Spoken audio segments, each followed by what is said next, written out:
आदाब नाजरीन, मैं हूं आपका मेज़बान रहीम अहमद खान और आप इस वक्त मुलाहिज़ा फरमा रहे हैं तस्नीम टीवी। तस्नीम टीवी के मुशायरा की आज की इस किस्त में आप सबका तहे दिल से इस्तकबाल है।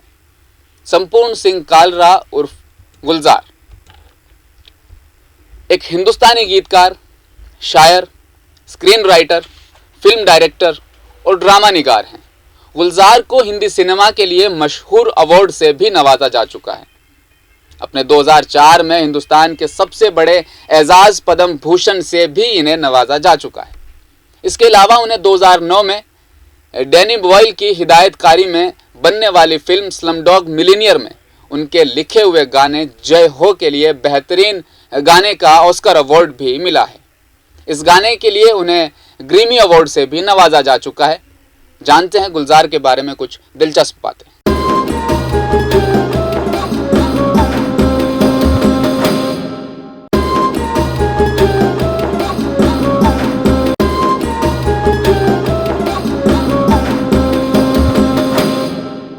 संपूर्ण सिंह कालरा उर्फ गुलजार 18 अगस्त 1936 को दीना जिला जहलम पंजाब बरतानवी हिंदुस्तान में पैदा हुए।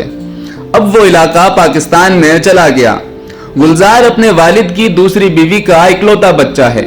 इनके वालिद का नाम मक्खन सिंह कालरा और वालिदा का नाम सूजन कौर था। जब गुलजार बहुत मासूम और जवान थे तो उनकी वालिदा का इंतकाल हो गया। मुल्क की तकसीम के वक्त इनका खानदान पंजाब के शहर अमृतसर में आबाद हो गया। वहां गुलजार साहब बंबई तशरीफ ले आए। बंबई आकर उन्होंने एक गैराज में मैकेनिक का काम शुरू किया। उन्होंने फारिग वक्त में एक शौक के तौर पर नज़में लिखना शुरू कर दिया। इसके बाद उन्होंने गैराज छोड़ दिया और हिंदी सिनेमा के मशहूर हिदायतकारों बिमल राय, हर्षकेश मुखर्जी और हेमंत कुमार के असिस्टेंट के तौर पर काम करने लगे। हिंदी सिनेमा में गुलजार के करियर का आगाज नगमा निगार SD बर्मन की फिल्म बंधनी से हुआ। 1968 में उन्होंने फिल्म आशीर्वाद के मुकालमे लिखे। इस फिल्म में अशोक कुमार नजर आए थे। अशोक कुमार को इस फिल्म के लिए बेहतरीन अदाकार फिल्म फेयर अवार्ड भी मिला। इसके बाद इन्होंने कई बेहतरीन फिल्मों के गीत लिखे जिसके लिए इन्हें हमेशा नाकदीन और सामईन से दाद मिलती रही। साल 2007 में इन्होंने फिल्म स्लमडॉग मिलियनेयर के लिए एक गाना लिखा जय हो। इस फिल्म के लिए उन्हें ग्रैमी अवार्ड से भी नवाजा गया। इन्होंने बतौर हिदायतकार हिंदी सिनेमा में भी बहुत ताउन किया है। इन्होंने अपनी हिदायतकारी में कई बेहतरीन फिल्में शायकीन को दी हैं जिन्हें नाजरीन आज भी देखना पसंद करते हैं। इन्होंने बड़े पर्दे के अलावा छोटे पर्दे के लिए भी बहुत कुछ लिखा है जिसमें दूरदर्शन का शो जंगल बुक भी शामिल है।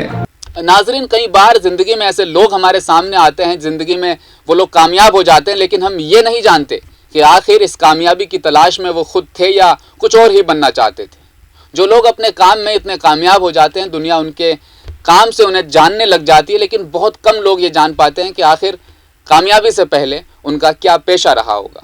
नजर डालते हैं गुलजार की जिंदगी के कुछ छुपे हुए पहलुओं पर, साथ ही उनकी कुछ अच्छी नज़में, उनके कुछ अच्छे कलाम आपको सुनाते हैं।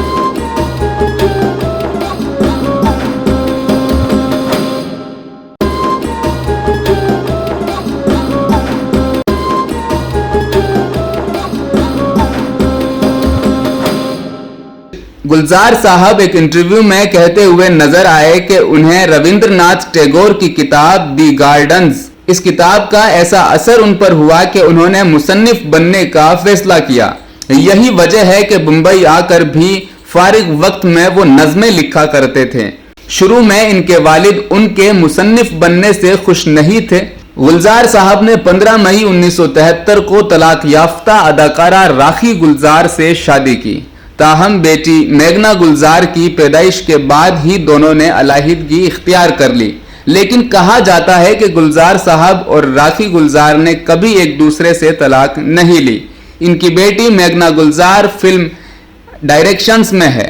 गुलजार को लॉन टेनिस खेलने का बहुत शौक है। वो फारिग वक्त में अक्सर ऐसा करते हुए नजर आ जाते हैं। मुशायरे की आज की इस किस्त में फिलहाल इतना ही। मुझे दीजिए इजाज़त। आप देखते रहिए तस्नीम टीवी। अपना ख्याल रखिएगा। अल्लाह हाफिज।